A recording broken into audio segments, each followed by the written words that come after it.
la liberación de la mujer cristiana no consiste en obtener la igualdad de derechos con el hombre, sino en ser libre del espíritu de Eva. ¿Hijas de Eva, o hijas de Sara?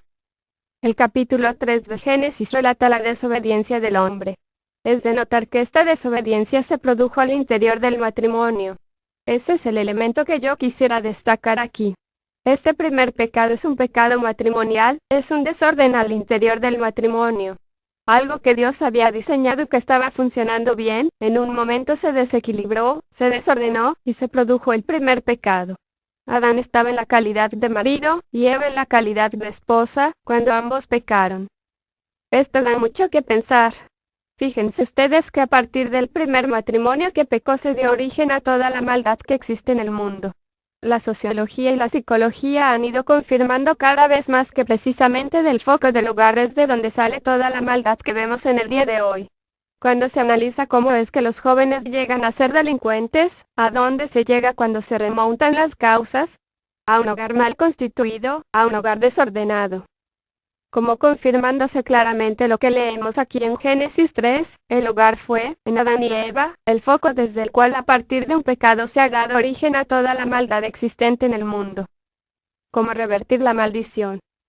Visto esto mismo ahora positivamente, amadas hermanas, quiere decir que si nosotros podemos ordenarnos a partir del hogar, si podemos poner a Cristo en el matrimonio, si podemos volver al orden del Señor, esto que se volvió fuente de maldición, puede ahora revertirse y convertirse en fuente de bendición. Porque Dios no quería que el hogar fuera fuente de pecado, sino que por el contrario fuera fuente de bendición para la posteridad. Si nosotros estamos aquí para ser sal de la tierra y luz del mundo, tenemos un punto desde donde comenzar a revertir esto. Hay que empezar por el foco. Y el foco es el matrimonio, de donde ahora puede emanar la vida eterna, la bendición, la salvación. La sal que sale y preserva de la maldad, de la corrupción, es la familia. Bendito sea el Señor.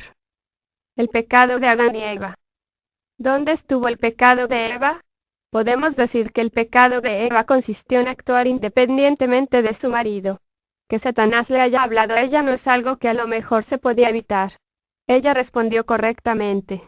Pero, antes de hacerle caso a Satanás debió haber hablado con su marido, haberle preguntado, haberle contado lo que la serpiente le dijo, y entonces probablemente ella habría sido librada. Pero su pecado consistió en actuar separada de él, creyéndose autosuficiente en sí misma. Y entonces, en lugar de haber confrontado las palabras de Satanás en una conversación con su esposo, en lugar de vencer a Satanás, terminó siendo engañada por él. La caída se completó cuando el varón también consintió en desobedecer a Dios comiendo del fruto que no debía comer. Y dio también Eva a su marido, el cual comió así como ella. Así que, ¿cuál fue el pecado de Adán? Adán no fue engañado. Adán, deliberadamente, hizo lo que hizo. Por cuanto obedeciste a la voz de tu mujer así como el pecado de Eva fue haber actuado separada de su marido, con un espíritu independiente de su esposo, el pecado de Adán es haber obedecido a su mujer por sobre la palabra de Dios. Las consecuencias para Eva. Adán y Eva tuvieron cada uno su responsabilidad. Pero veamos el caso de ella. La mujer no fue inocente en la caída. Esto se demuestra porque el Señor le dice: las consecuencias de tu pecado serán estas. Multiplicaré en gran manera los dolores en tus preñeces. Con dolor darás a luz los hijos. Lo que debía haber sido de aquí en adelante una bendición, como es la maternidad, te va a traer sufrimiento. Y díganme si ha sido así o no. La otra parte es tan desagradable como la primera. Y tu deseo será para tu marido, y él se enseñoreará de ti. Esto es consecuencia de la caída. Aquí está el origen del machismo. El machismo es un fruto de la caída, no es el plan de Dios. El machismo es un hombre sin Cristo imponiéndose sobre su mujer. El orden de Dios era: Dios cabeza de Cristo, Cristo cabeza del varón, y el varón cabeza de la mujer. Eso es otra cosa, porque quiere decir que el marido no impone ni sus deseos, ni sus gustos, ni su voluntad, sino que él es un siervo de Cristo, que hace la voluntad de Cristo, que quiere agradar a Cristo, que quiere llevar los deseos de Cristo a su casa. Y entonces lo que él trata de establecer en su casa es la voluntad de Cristo, la palabra de Cristo, los principios de Cristo, no sus caprichos. Mira, mujer, lo que hiciste. Has logrado sacar a tu esposo de Cristo y ahora la más perjudicada vas a ser tú.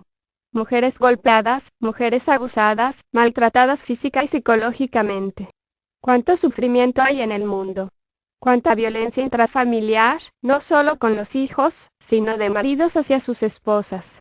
Pareciera que estuviéramos viendo las noticias aquí en Génesis 3. Esto que usted ve todos los días. Así, lo que debía ser una bendición, lo que debía ser una hermosa aventura en Cristo, se volvió una tragedia. Entró la maldición en todo esto. La clave para la mujer. Rescatando el hogar y el matrimonio. Entonces, el plan de Dios, tenemos que darle la importancia que el Señor da al matrimonio y a la familia. Para nosotros, el desafío es como tomando la estrategia de Dios, ahora en Cristo Jesús, convertir la familia, el matrimonio, en un foco de bendición. Esto tiene que ver con el futuro de la iglesia, tiene que ver con levantar un pueblo para Dios, tiene que ver con todas las verdades del cuerpo de Cristo. ¿Cómo se revierte esto? ¿Cómo hacemos del hogar una fuente de bendición? ¿Qué es lo que hay que corregir? ¿Qué es lo que hay que ordenar? A mí me impresiona mucho que el Nuevo Testamento no se dirigió a todas las cosas. No pretende respondernos todas las preguntas, sino las cosas fundamentales, que para la mujer se reducen a una o dos cosas. Y dice, si te redimes en esto, vas a recuperarte tú y vas a recuperar tu hogar nuevamente en el orden de Dios. Y entonces esto se va a revertir. La maldición va a salir de tu casa, y la bendición va a venir a morar en tu hogar. Solamente a modo de ejemplo, Efesios 5, 22. Las casadas estén sujetas a sus propios maridos, como al Señor. ¿Cómo se sujetan al Señor? De la misma manera como lo hacen al Señor, sujétense a sus propios maridos. Es lo que redime a la mujer, vamos a decir así, del espíritu de la caída.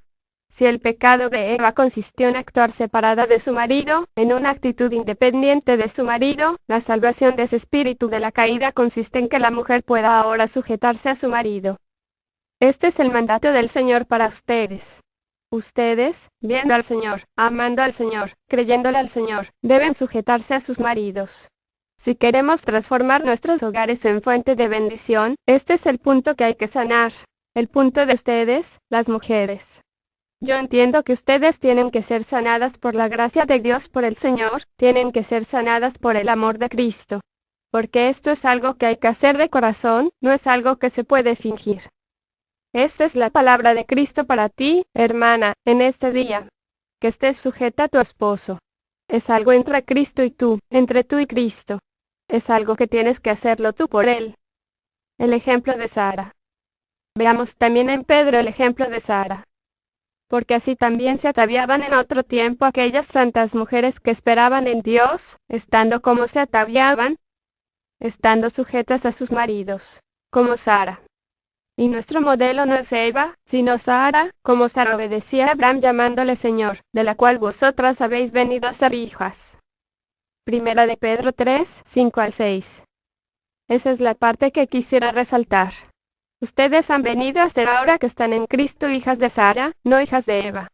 Ustedes han venido a ser hijas de Sara, si hacen el bien, sin temer ninguna amenaza. ¿Y cuál es el bien que deben hacer sin temer ninguna amenaza? Estar sujetas a sus maridos.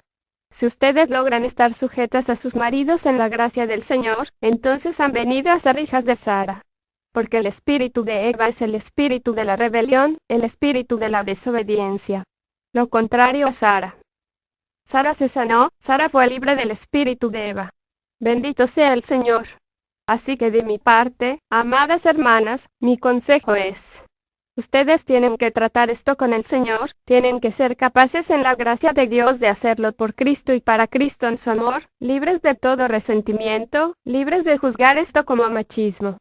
Ahora ya no estamos hablando del machismo, estamos hablando del orden de Dios, de lo que a ustedes las protegerá, de lo que a ustedes las librará de caer en la desobediencia de Eva. Es una cosa espiritual. Ese es el punto, hermanas. Es una cosa espiritual. Ustedes tienen que vivirle la gracia de Dios, tienen que vivirla con libertad, sanadas. Y ahí, yo no sé qué más decir, es algo que solo el Señor puede hacer. Es nuestra relación con Cristo lo que tiene que cultivarse. Hermanas, esto es todo. Esto es todo lo fundamental. El Nuevo Testamento no se concentra en decir 1000 cosas. Dice, Aquí está la clave, por aquí va a ir la liberación. ¿Cómo librarse del espíritu de Eva? El texto de Pablo a Timoteo es uno de estos pasajes que siempre usamos para hablar del orden de Dios y todas estas cosas, y ustedes lo conocen. Primera de Timoteo capítulo 2. Quiero resaltar una frase allí, cuando dice: no permito a la mujer enseñar ni ejercer dominio sobre el hombre. Y da las razones, en el versículo 14. Y Adán no fue engañado, sino que la mujer, siendo engañada, incurrió en transgresión. Esa frase incurrió en transgresión quiere decir quedó esclava, quedó hecha esclava de esa transgresión. Es cierto, fue engañada, pero ese engaño la dejó esclava. Eso es para que entendamos el verso que sigue. Pero ¿se salvará de qué? Si entendemos la frase anterior incurrió en transgresión, si la mujer cuando fue engañada quedó esclava del espíritu de Eva, quedó esclava del espíritu de rebeldía, se salvará de ese espíritu, engendrando hijos, criando hijos. ¿En qué sentido está diciendo esto? Se salvará de ese espíritu en la medida que vuelva a ordenarse en el plan de Dios. Se salvará de ese espíritu en la medida en que se sane y vuelva a asumir con gratitud, con gozo, con gracia, la voluntad de Dios, el orden de Dios. Ustedes conocen estas verdades. No estoy diciendo nada nuevo.